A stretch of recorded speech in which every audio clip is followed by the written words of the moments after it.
course I was going to make a video on this. A lot of people have been asking me if I was ever going to do it, and I finally decided I will do it. Well, this is the Bills 2020/2021 season recap, and if there was two words to put together how this season went, it would be holy shit. Because, wow, it went better than I expected. What's more to say? Right now, we are the team to beat. And people are ranking us, NFL analysts and coaches and the reporters on SportsCenter and ESPN are saying that they would rather play in Kansas City than come to Buffalo right now, based on the way that the Bills have been playing. So, let's start from the beginning, shall we?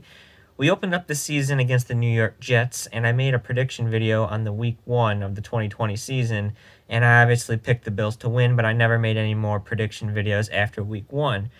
And lo and behold, not only did we beat the Jets, but we beat them twice, along with our division rivals, the Patriots and the Miami Dolphins. As a matter of fact, for the first time in franchise history, the Bills swept our entire division. We went 6-0 against all of them.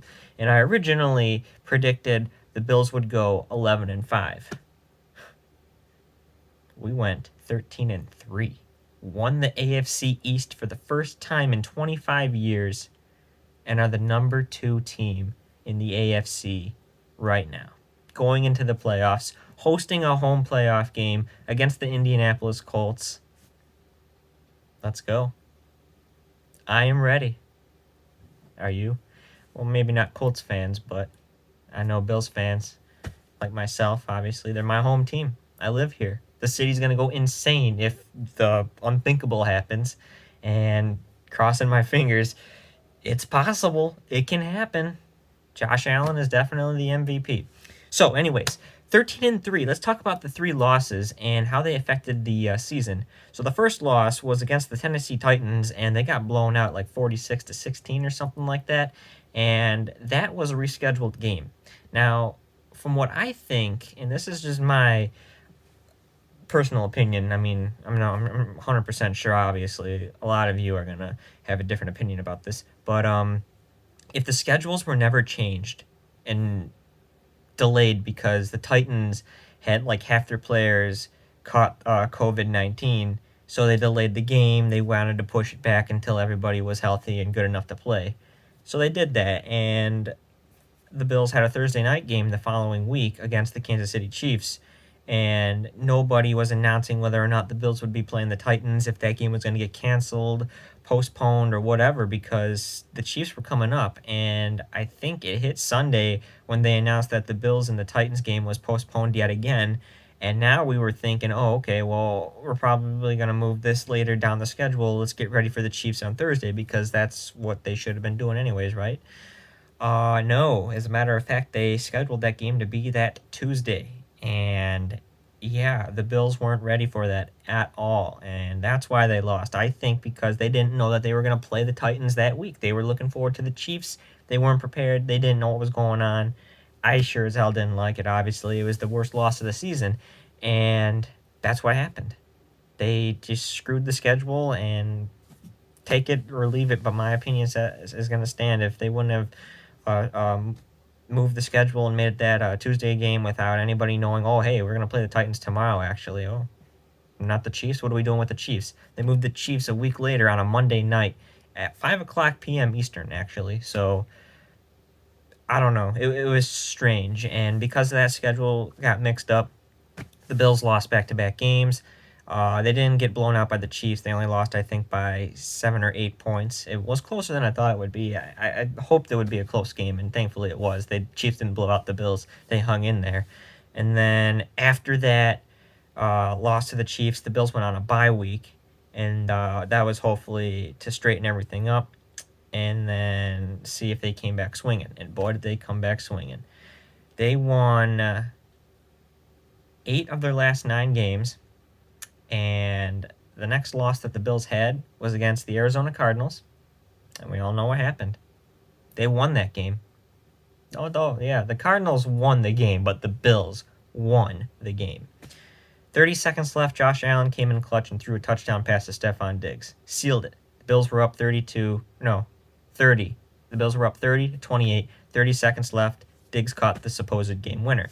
What happens next, of course, was the 1 in a million Hail Murray to none other than Houston's gift to Arizona, DeAndre Hopkins. And that's what happened. Pure luck. Pure luck. Absolute luck. There's nothing else I could say.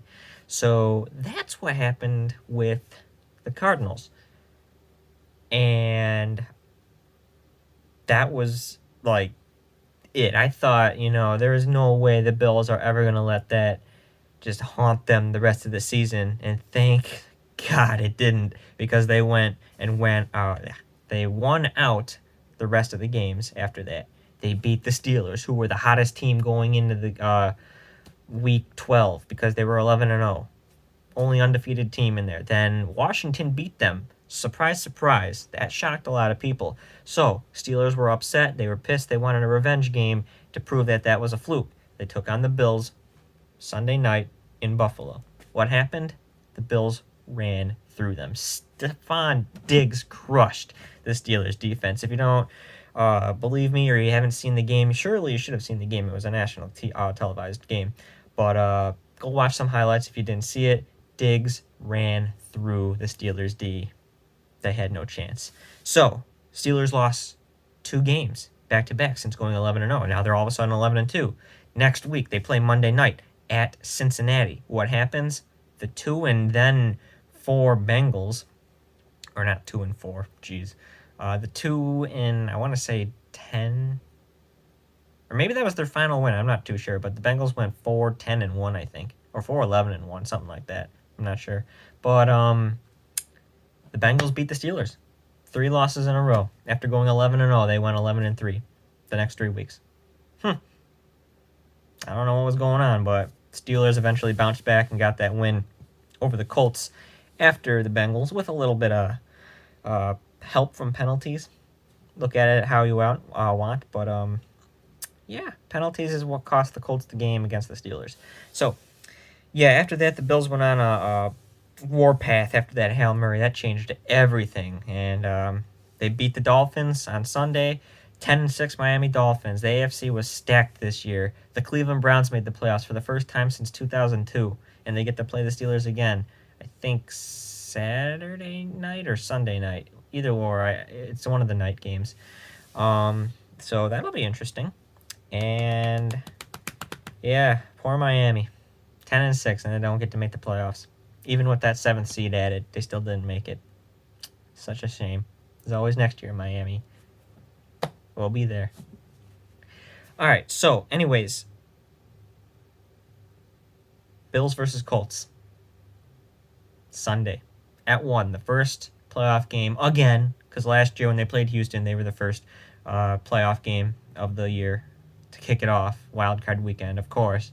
It seems like the AFC South teams always kick it off, but we got the Colts and we're in Buffalo, 1 o'clock. 6,700 fans are going to be in attendance. I unfortunately won't be there because the stupid ticket rule to get the tickets was impossible for anybody who wasn't a season ticket holder to get, and you had to pay more money than you should have to get the tickets. The way it went was, if you were a seniority of who had the longest season tickets, like however long, whoever had the longest years of being a season ticket holder got first dibs on tickets for the game, and you had to pay full price for those tickets, and you were required to go 3 days before the game to get a COVID-19 test to make sure you test negative so you can enter the game, and that is $65 per person to get the test. I don't think so. So, hey, if worst comes to worst, I'll be in Tampa, Florida to see the Super Bowl, so we'll see what happens there. But other than that, the Bills had a phenomenal season. Like I said, 11-5 is what I thought they would finish. They finished 13-3. They look so damn good, man. I'm so excited.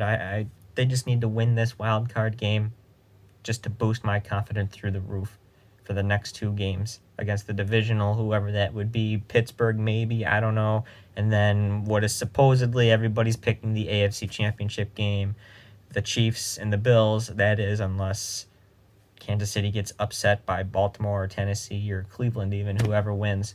But we will see. We will see, and this could be it. This could be it. When I can't say enough of it. This is it. Well, guys, that's the Bills recap. I don't know how long this video is. 10 minutes, it looks like. So, say what you want in the comments below. Did your team make it? Will we possibly meet in the playoffs? Will we meet in the Super Bowl? We'll find out. But that's it, guys. What a season for the Bills, and it isn't over yet. Let's go. Josh Allen for MVP.